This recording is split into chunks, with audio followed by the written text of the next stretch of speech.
Pak, insight buat TPMA ya seminggu ini turun sekitar 10% ya.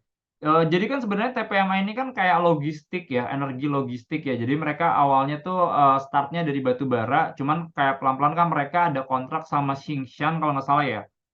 Jadi, mereka ngangkut-ngangkutin nikel juga. Nah, cuman yang jadi concern sekarang ini adalah, kita tahulah bahwa kalau kita lihat kan di global ini harganya lagi nggak terlalu bagus. Nah, ada concern kenapa harga nggak terlalu bagus, karena Indonesia produksi terus gitu ya. Nah, jadi untuk menstabilkan harga, salah satu yang dilakukan ini adalah kayak membatasi dulu dari sisi produksinya.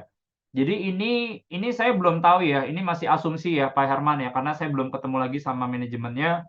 Cuman asumsinya kalau ngelihat dari situ adalah, ada ruang sebenarnya dari sisi delivery mereka punya kayak yang nikelnya itu tuh jadi agak sedikit terbatas sih.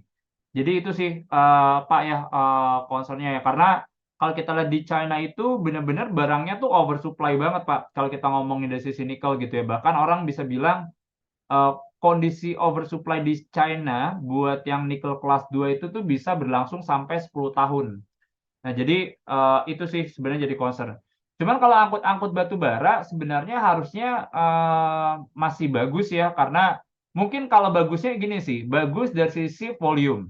Harga saya nggak tahu sih ya, karena ada ruang kalau misalnya harga turun kan pasti pemain batu bara maunya juga ya jangan setinggi itu ya, karena kan harganya turun ya.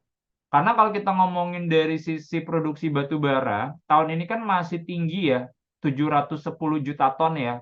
Tahun lalu kan 694, 2022 itu 630 juta ton. Jadi sebenarnya masih ada growth. Cuman pricing ini yang sebenarnya menurut kita tuh jadi sedikit, concern ya. Itu ya Pak Herman ya, semoga, menjawab ya. Dari Pak